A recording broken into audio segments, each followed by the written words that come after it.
Chers frères de la République algérienne démocratique et populaire, je dois vous confesser que j'ai beaucoup hésité avant d'accepter de paraître devant vous à l'occasion d'un événement comme celui-ci. J'ai hésité parce qu'étant donné la qualité des techniciens du monde socialiste ici présents et aussi d'autres pays du monde, ma contribution ne peut rien apporter sur le terrain théorique aux expériences qui l'on a déjà exposées. Et sur le terrain pratique, notre jeune planification n'a pas grand-chose à dire. J'ai accepté l'invitation pour vous faire seulement une petite histoire de notre développement économique, de nos erreurs et de nos succès qui pourront peut-être vous servir dans une future plus ou moins immédiate. Nous disions, par exemple, nous avons besoin de 22 millions de paires de souliers. Qu'il faut-il pour cela? 1 million de pots, tant d'ouvriers, tel rythme de production dans nos tanneries, tant de matières premières importées et tout ce qui s'ensuit. Nous avions un plan, 22 millions de paires de souliers. Nous ne pouvions pas arriver à réaliser cela. Jamais l'industrie cubaine n'avait produit plus de 10 millions de paires de chaussures. Il est vrai que la capacité de production existait.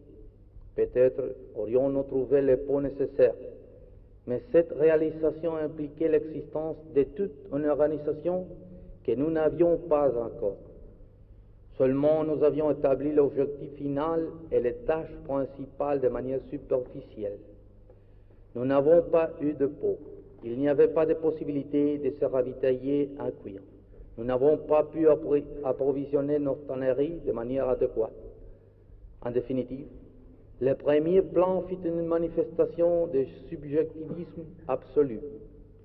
Il était essentiellement basé sur l'arithmétique des possibilités réelles lorsqu'elles sont considérées une à une, mais impossible à réaliser tout ensemble. Voilà ce qu'il en était pour les décisions prises au sommet.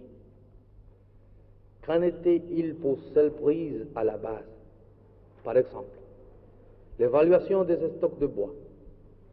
De combien de bois disposons-nous? Les chefs des eaux et forêts du département disaient-ils, il y en a tant, un chiffre X dont je ne me souviens pas en ce moment.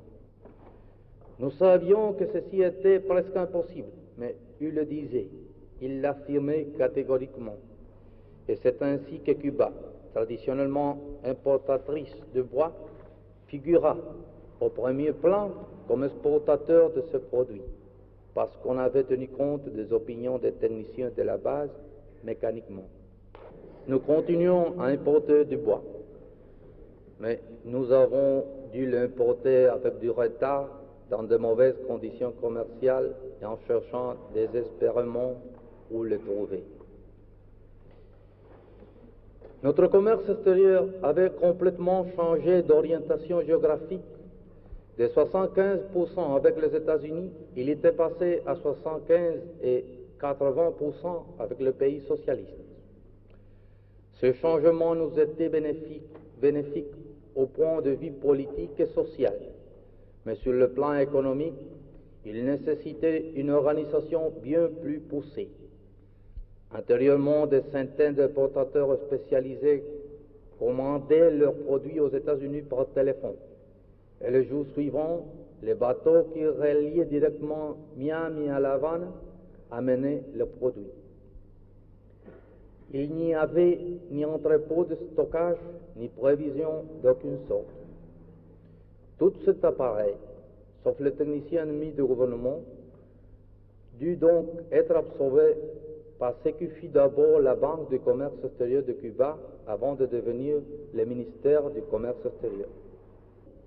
Vive la République algérienne démocratique et populaire et son gouvernement révolutionnaire.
l'armée nationale populaire.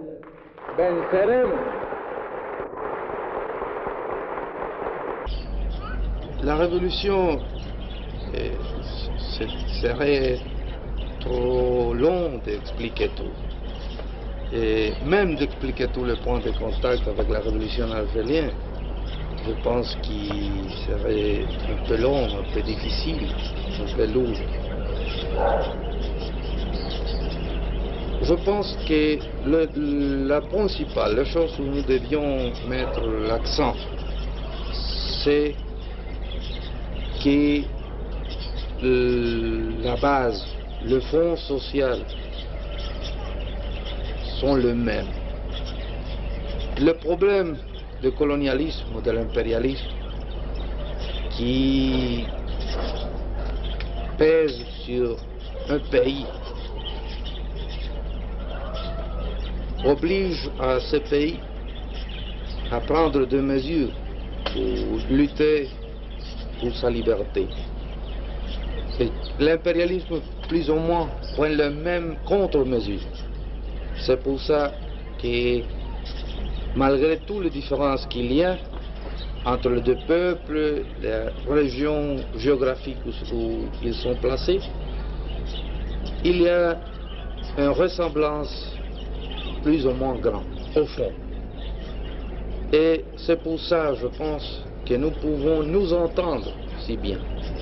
Et je pense que l'amitié, si grande et chaque fois si profond qu'il y a entre notre deux peuples, il se doit précisément à que nous pouvons nous connaître très bien, connaître notre propre pensée, notre idéal, notre besoin et connaître aussi nos ennemis qui, au fond, sont communs. Et je pense que ça, c'est là la chose importante. De ces connaissances, notre deux peuples ont extrait les conditions pour approfondir l'amitié. Et chaque fois qu'une mesure se prend à un pays ou un autre pays, l'autre le comprend bien et est immédiatement disposé à l'appuyer, parce qu'il comprend qu'il répond à des besoins profonds. Je pense que ce sont des choses qui, non seulement le peuple cubain, mais tous les peuples du monde doivent étudier et, dans quelques cas, doivent appliquer pour son guerre révolutionnaire et pour son développement après de la liberté. Bien, je vous remercie.